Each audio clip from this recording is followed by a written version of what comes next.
are the gifts that you usually asked. So we read 1 Corinthians chapter 12.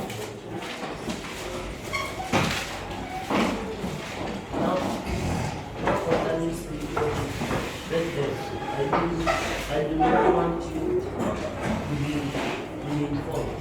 You know that when you were there, you let us listen that however you may have been moved.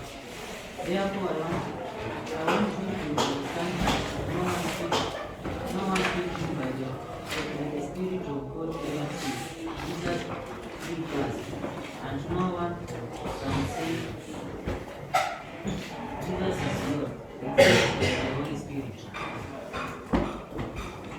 Now there are varieties of gifts, but the same Spirit, by the same Spirit. There are different kinds of services, but it serves the same Lord.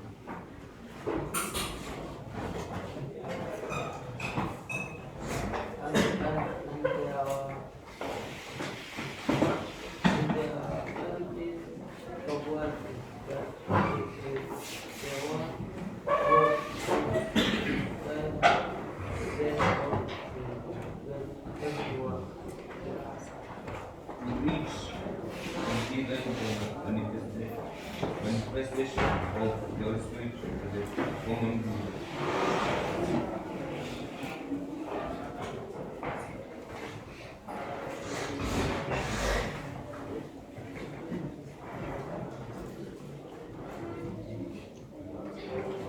You want a gift to the Spirit, the utterance of wisdom, and the other, the utterance of knowledge according to the same Spirit.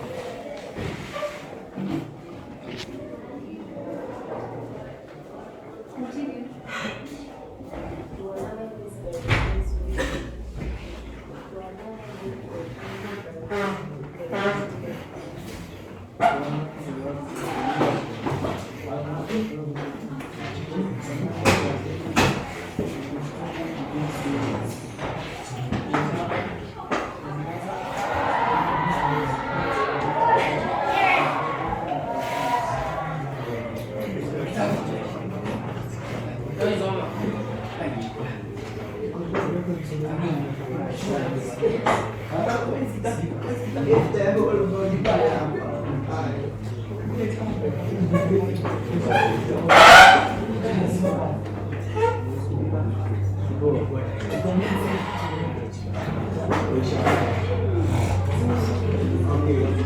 For just as the body is one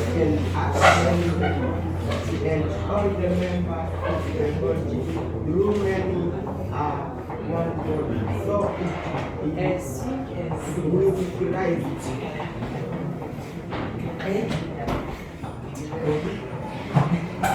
Everyone's clear into one body, And all were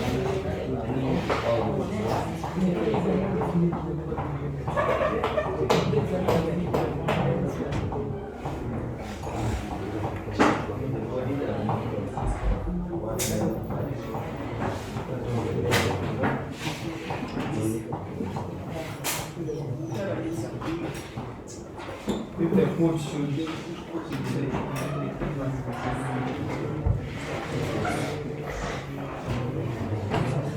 if the food should fix, because I am not a hand, I do not belong to the body, that should not make it any less part of the body.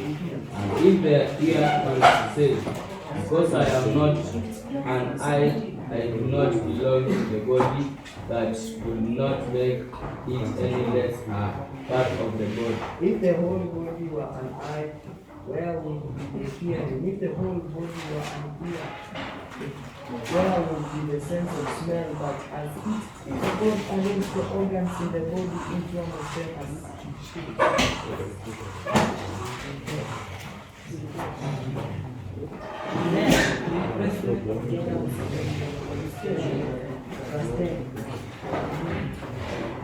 Umemaliza?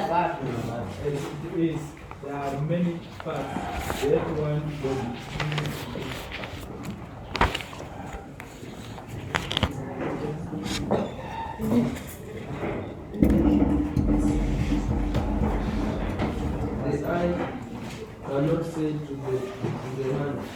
no need of you, no account the time to see, and no need of you.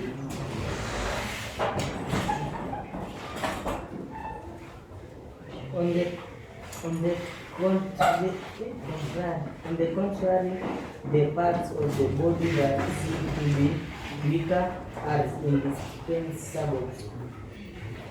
And on those parts of the body that we think less honorable, we bestow the greater honor, and our unpresentable parts are treated with greater modesty. Which out more present able parts will not require, but God has so composed the body, giving greater honor to the parts that need it.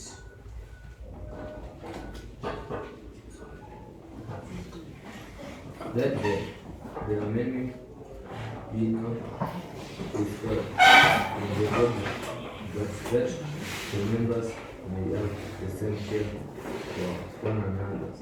If one member suffers, all suffers together.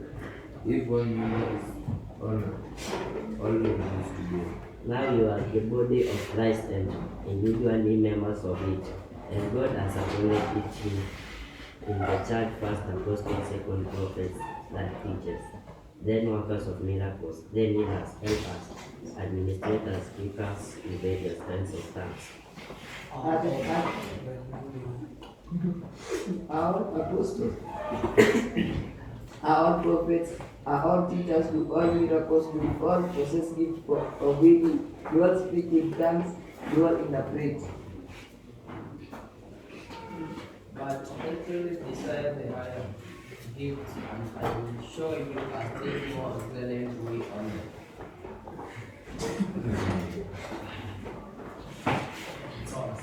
If you are speaking the tongues of angels, such as